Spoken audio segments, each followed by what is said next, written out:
तो आज देखते हैं रदरफोर्ड्स एटॉमिक मॉडल। क्या देखना है आज हमको? Rutherford's atomic model. Rutherford scientist है, Rutherford's atomic model. Okay, Rutherford's atomic model.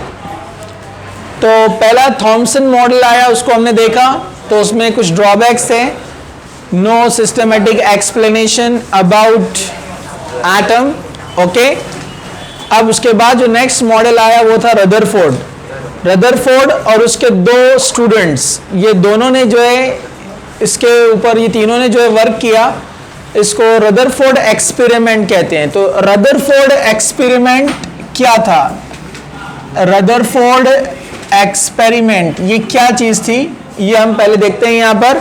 तो यहां पर रदरफोर्ड एक्सपेरिमेंट में सबसे पहले उन्होंने क्या किया, एक सोर्स लिया जहां से अल्फा पार्टिकल इमिट होगा, और वो सोर्स था यहां पर इस तरह से एक लेड ब्लॉक के अंदर एक रेडियो एक्टिव सब्सटेंस लिया गया। क्या लिया गया? Radio active substance. Radio active substance मतलब जो रेडिएशन क्या करता है, इमिट करता है। आपको पता है ना, जो रेडियो एक्टिव सब्सटेंस होते हैं उसमें से अल्फा, बीटा, गैमा पार्टिकल क्या होते हैं, निकलते रहते हैं, इमिट होते रहते हैं। क्यों? क्योंकि उसके स्मॉल न्यूक्लियस में बहुत सारे, ये हम बाद में पढ़ेंगे, बहुत सारे सब एटॉमिक पार्टिकल्स है, large number of protons and neutrons. तो स्टेबिलिटी लूज होती है, it gets start emitting particles in the form of alpha, beta, gamma. So one alpha particle is equal to helium, जिसका एटॉमिक नंबर 2 और मास कितना है, 4। तो एक पार्टिकल जो होता है अल्फा का, वो एक हीलियम के बराबर है। ओके, अब यहां पर अल्फा पार्टिकल इमिट होने वाले हैं, अल्फा पार्टिकल्स निकलेंगे। उसके बाद उसने क्या किया, एक गोल्ड फॉइल लिया। क्या लिया? एक गोल्ड फॉइल, एक गोल्ड थिन पेपर। फॉइल पता है ना आपको, थिन पेपर लाइक। ओके, तो ये उसने यहां पर लिया गोल्ड फॉइल। अब डेफिनेटली ये जो गोल्ड फॉइल होगा, तो मैं उसको थोड़ा जूम करके बता रहा हूं, ऐसे दिखता नहीं है। तो उसके अंदर एटम्स होंगे, न्यूक्लियस होगा, न्यूक्लियस के बाद उसके अराउंड में इलेक्ट्रॉन्स होंगे। अभी ये कंसेप्ट क्लियर नहीं हुआ था, अभी मैं आपको थोड़ा एक्सप्लेन करने के लिए बता रहा हूं यहां पर कि न्यूक्लियस के अराउंड ऑर्बिट है। तो इस तरह से उन्होंने जो एक कंसेप्ट दिया, तो मैं उसको थोड़ा सा बड़ा बना देता हूं कि ये न्यूक्लियस और ये इलेक्ट्रॉन। तो ऐसा डेफिनेटली कई एटम से मिलकर बना होगा ना फॉइल, समझा आपको? कई एटम्स ज्वाइन होकर वो फॉइल बना होगा ना। ये आयरन मेटल है अपन बोलते हैं, तो इसमें कई आयरन एटम्स रहेंगे ना आयरन मेटल के अंदर। तो वैसे एक थिन, एक पतला पेपर जैसा फॉइल लिया गया है। तो ये है gold foil, gold foil. Okay, तो इस गोल्ड फॉइल पर उन्होंने ये अल्फा पार्टिकल को बम्बार्ड किया और इसको सराउंड किया। जैसे आपको यहां पर इस तरह से बताया गया है डायग्राम में।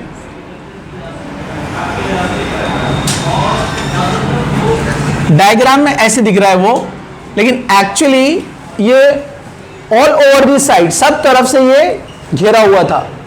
और इस पर क्या लगा हुआ है, ZnS, फ्लोरेसेंट,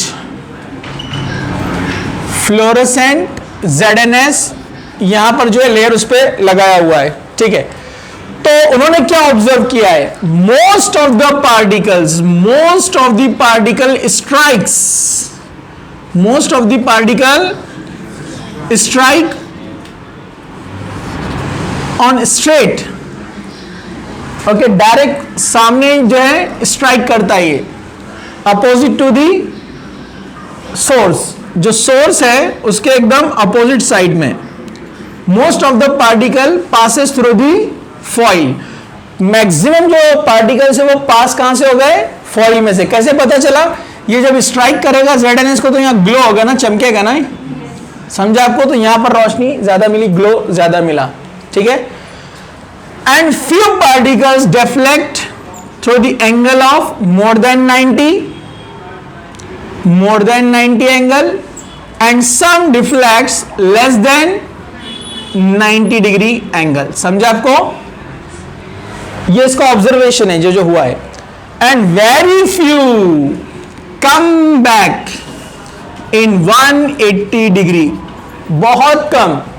ठीक है, तो ये इसके ऑब्जर्वेशन थे, एक्सपेरिमेंट के observations. What are the observation? क्या क्या ऑब्जर्वेशन थे? Most of the particles passes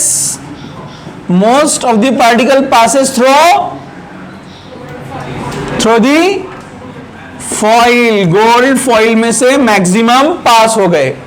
ये पॉइंट नंबर 1 था। पॉइंट नंबर 2 क्या था? Very few deflected above 90 and below 90 degree. समझा आपको? और थर्ड पॉइंट क्या था? यहां लिख देता हूं मैं थर्ड पॉइंट। ये फर्स्ट, सेकेंड और थर्ड।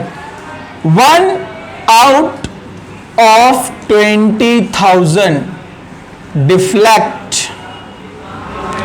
180 डिग्री में वापस आ गए। मतलब वेरी फ्यू, 1 आउट ऑफ 20,000, मतलब बहुत कम, निग्लिजिबल।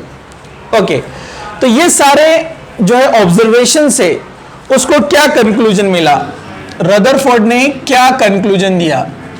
कंक्लूजन या रिजल्ट्स हम जिसको कहेंगे, वो क्या मिला यहां पर रदरफोर्ड को? तो यहां कंक्लूजन मिला, पॉइंट नंबर 1, most of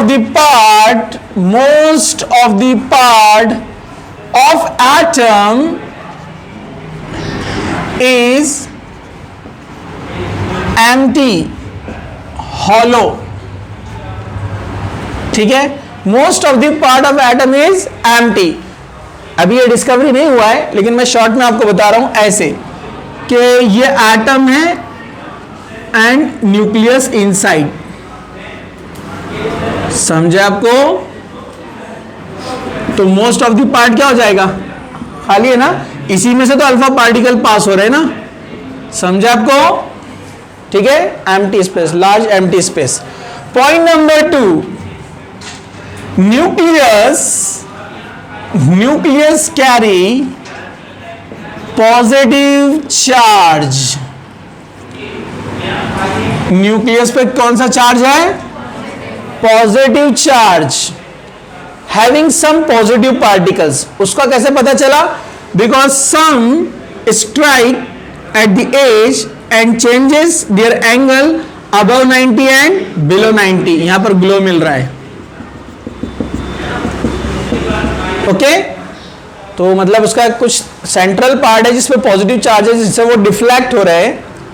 ठीक है, and its maximum mass, its मतलब कौन? एटम। ठीक है, its maximum mass concentrated at the center means nucleus। तो मैक्सिमम जो है वो किधर कॉन्सेंट्रेटेड है? मास उसका न्यूक्लियस यानी सेंटर में। मेन इसका हैवी पार्ट जो है वो कौन है? न्यूक्लियस, उसका हैवी पार्ट है। बाकी पार्ट इतना वेट निग्लिजिबल है।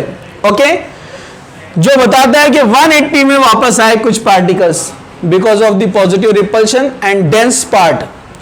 ठीक है, कोई भी स्फेरिकल चीज है, अगर उसकी एज से पार्टिकल या कोई चीज टकराएंगी तो ऐसे अपना पाथ चेंज कर देगा ना। कंचे खेलते हैं ना, मालूम है ना आपको? और कभी डायरेक्ट टकराया तो वापस आता है। तो ये सेम वैसे ही यहां पर कंसेप्ट था, ये इसके कंक्लूजन थे। अब इसके ड्रॉबैक, ये मॉडल ज्यादा नहीं चला, इसके बाद बोर का एटॉमिक मॉडल आएगा, क्योंकि इसके कुछ ड्रॉबैक्स थे। ड्रॉबैक्स क्या थे? ड्रॉबैक्स 2 ही है इंपॉर्टेंट, उसको जरा ध्यान से देखने का। पहला ड्रॉबैक, ये मैक्सवेल और अदर साइंटिस्ट ने और मॉडर्न थ्योरीज ने उसको एक्सप्लेन किया कि इनके ये ड्रॉबैक्स थे। किसके? रदरफोर्ड के। क्या क्या ड्रॉबैक थे? तो जैसे साइंटिस्ट बोलते हैं कि जिस तरह से सन है और उसके अराउंड में प्लैनेट्स घूम रहे हैं, बराबर है ना, तो उसका ग्रेविटेशन के लिए एक्सप्रेशन क्या होता है? Expression for gravitation, expression for gravitation होता है G m1 m2 upon r, जिसमें G कांस्टेंट होता है, m1 and m2 are the masses, जो सेंटर वाला है उसका मास और जो प्लेनेट घूम रहा है उसका मास, बराबर है, प्लेनेट जो घूम रहा है, समझा आपको? और r रेडियस, आप रेडियस बोलो या distance between the two masses m1 m2, समझा आपको? मतलब ये अगर सूरज है और ये घूम रहा है कौन? अर्थ, तो दोनों के बीच का डिस्टेंस क्या रहेगा? r, मतलब उसको रेडियस भी बोल सकते हैं उसका, निस्फ कुतर, मालूम है ना? किसको कतर बोल रहे हैं? अरे मालूम है ना, हाँ रेडियस, तो यही डिस्टेंस होता है, मास, डिस्टेंस बिटवीन मासेस। वैसे ही जो है चार्ज के लिए क्या होता है कि K is equal to Q1 Q2 upon R, ये भी कांस्टेंट है, R1 R2 charge of the first body, charge of the second body, और R अगेन डिस्टेंस। लेकिन साइंटिस्ट बोलते हैं ये जो कंसेप्ट है ये अपने प्लैनेट्स पे जो है ऑब्जर्व नहीं होता है, क्योंकि रदरफोर्ड ने क्या बोला, जिस तरह प्लैनेट होता है, जैसे प्लेनेटरी जो है, जो अपने वो घूमने वाले कौन है? प्लैनेट्स, कौन? सन है और उसके अराउंड कौन घूम रहे हैं? प्लैनेट्स। तो रदरफोर्ड ने बोला था कि सेम, रदरफोर्ड ने क्या बोला कि न्यूक्लियस सन की तरह है और उसके अराउंड जो इलेक्ट्रॉन घूम रहे हैं वो कौन है? प्लैनेट्स। लेकिन मैक्सवेल और दूसरे साइंटिस्ट क्या बोले कि नहीं भाई, सूरज पे और जमीन में कोई चार्जेस नहीं है, उन पे कोई चार्जेस नहीं है, इसलिए वो कांस्टेंट वेलोसिटी से घूमते रहते हैं, समझे आपको? एक तो वैक्यूम है, दूसरा उन पे चार्जेस नहीं है। और उसने कहा कि इलेक्ट्रॉन की बात जब हम करेंगे, मैक्सवेल बोलते हैं, दूसरे साइंटिस्ट बोलते हैं, यहां पर चार्जेस है और कंटिन्यू जब वो वेलोसिटी से घूम रहा है तो उसके हिसाब से, किसके हिसाब से? रदरफोर्ड के हिसाब से, तो उसने अपना जो एक चार्ज यानी एनर्जी अपनी उसने क्या करना चाहिए? लूज, और लूज करते करते करते उसने डिस्टेंस कम करना चाहिए, कम करते करते करते करते आकर इलेक्ट्रॉन अंदर मर्ज हो जाना चाहिए। और इन फॉर्मूले के हिसाब से अगर देखा जाए तो ओनली 10⁻⁻8 सेकेंड में एटम कोलैप्स हो जाना, न्यूक्लियस में आकर इलेक्ट्रॉन घुस जाना, खत्म। लेकिन ऐसा नहीं होता, चार्जेस रहने के बावजूद, instead of having charges they are stable, बिल्कुल प्लैनेट की तरह स्टेबल है। तो ये एक्सप्लेन वो नहीं कर पाया, ठीक है? ये उसका पहला ड्रॉबैक था। Second drawback, drawback number 2, no systematic distribution of electrons around nucleus।